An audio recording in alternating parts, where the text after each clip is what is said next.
চাঁদা দেয়া ছাড়া ব্যবসা করার জন্য আপনাদের উপর কেউ হড়গহস্ত হবে, এই সুযোগ আমি এমপি হইলে কেউ পাবে না। আমাদের সরকারের আহ্বান জানাবো, ইউনূস সাহেবকে মাজার সোজা করে দাঁড়াতে হবে। কারো দিকে কাত হওয়া যাবে না। আপনি কোনো দলের হয়ে এখানে প্রধান উপদেষ্টা হন নাই। বাংলাদেশের 18 কোটি মানুষ আপনাকে উপদেষ্টা বানিয়েছে।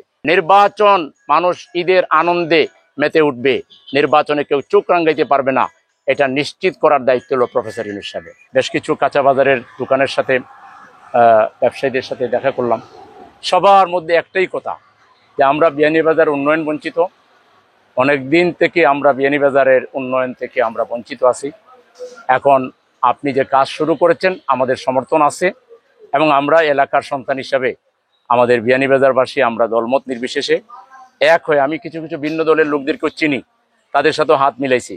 তো তারা বলছেন যে আপনি এসে আমাদের লজ্জা দিচ্ছেন কেন? এটা তো আপনার বলার বিষয় না, আমরা আপনার সাথে আছি। আপনারা জানেন যে ইতিমধ্যে আমি প্রায় 13টা বড় সড়কের কাজের জন্য, সংস্কার কাজের জন্য যথাযথ কর্তৃপক্ষের সহযোগিতা পেয়েছি। এটার যে প্রক্রিয়া আছে, প্রক্রিয়া শেষ হয়ে কাজগুলো আশা করছি জুলাই আগস্টের মধ্যে স্টার্ট হবে। বিয়ানীবাজার সরকারি কলেজের জন্য এখানে যে 10তলা কাজ ইনকমপ্লিট, এটা কমপ্লিট করার জন্য রিটেন্ডার করা এবং এখানে একটা লাইব্রেরি এবং বিজ্ঞান ভবন দেওয়ার জন্য যথাযথ কর্তৃপক্ষের দৃষ্টি আকর্ষণ করলে তারা বারবারই অনুমোদন দিয়েছেন। তারা ভিজিট করবেন এবং খুব শীঘ্রই এই কাজও শুরু হবে ইনশাআল্লাহ। এছাড়াও বিভিন্ন গ্রামের যে ছোট ছোট রাস্তা, বেনামি রাস্তা, যেগুলো মানে নাম্বারবিহীন রাস্তা, এরকম বেশ কিছু রাস্তার ব্যাপারে জেলা পরিষদে দিয়েছি। আমার মনে হয় এখানে ইউনূস সাহেবের হাতেও এই জাতীয় ফান্ড আছে। আমাদের নেতৃবৃন্দকে অনুরোধ করব, গ্রামের যে ছোট ছোট রাস্তা যেগুলো আছে, এগুলো যাতে এখন আমরা এই ইলেকশনের সময় প্রত্যেক প্রার্থী মানুষের কাছে আমাদের যেতে হবে, রাস্তাঘাট যেভাবে দুরবস্থা, এটা তো আমার মনে হয় এভাবে ফেলে রাখার কোনো মানে হয় না।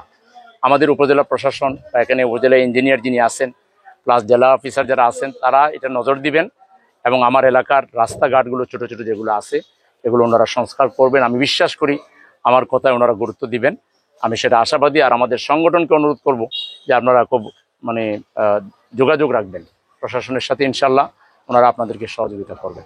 আমি এই পুরো আসনেই বিয়ানীবাজার এবং কালকে গোলাপগঞ্জে মিট অ্যান্ড গ্রিট একটা অনুষ্ঠান হয়েছে ইয়াংদের, কয়েকশো তরুণ, প্রায় কয়েক ঘন্টা ব্যাপী তারা আমার সাথে প্রশ্ন করেছে, আমি আনসার দিয়েছি, পরে কথা বলেছি। তরুণ সমাজের দারুণভাবে আমি আগ্রহ পরিলক্ষিত হচ্ছে। তো আশা করি এখানে নির্বাচন সুষ্ঠু হবে, সুন্দর হবে এবং সেই নির্বাচনে এবার জনগণ জামাত ইসলামীর মনোনীত প্রার্থীকে দাঁড়িপাল্লা প্রতীকে ভোট দিয়ে এলাকার উন্নয়ন নিশ্চিত করার জন্য সবাই একতাবদ্ধ থাকবে ইনশাআল্লাহ। আমি বিয়ানীবাজার এবং গোলাপগঞ্জবাসীকে আমার পক্ষ থেকে শুভেচ্ছা জানাচ্ছি। সম্মানিত সাংবাদিক বন্ধুদেরকে ধন্যবাদ জানাচ্ছি। আপনারা যখন যেখানে আমি যাচ্ছি আমাকে সহযোগিতা করার জন্য আপনাদেরকেও অনেক অনেক ধন্যবাদ জানিয়ে বিয়ানীবাজারের ব্যবসায়ী সমাজকে, একজন ব্যবসায়ী আমার পাশেই আছেন, আরও আছেন, আমি ব্যবসায়ী সমাজকে বলবো যে নিরাপদ ব্যবসার জন্য, চাঁদা দেয়া ছাড়া ব্যবসা করার জন্য আপনাদের এলসি, আপনাদের যে কোনো কাজ, ঢাকা, সিলেট, বিদেশ, আপনারা নির্বিঘ্নে করবেন। কারো সাহস হবে না যে আপনাদের কাছে কোনো চাঁদা দাবি করবে, আপনাদের উপর কেউ হড়গহস্ত হবে, এই সুযোগ আমি এমপি হইলে কেউ পাবে না। তো নিরাপদ ব্যবসার জন্য, নিরাপদ এলাকার জন্য এবং এলাকার উন্নতির জন্য, বিয়ানীবাজারের উন্নতি, ইতিহাসের শতাব্দীর সেরা উন্নতি দেখবার জন্য এখন জাতি অপেক্ষা করছে, শুধু সময়ের অপেক্ষা মাত্র। আমি আশা করি জনগণের ঐক্য আরো সুদৃঢ় হবে। জানাবো ইউনূস সাহেবকে মাজার সোজা করে দাঁড়াতে হবে, কারো দিকে কাত হওয়া যাবে না।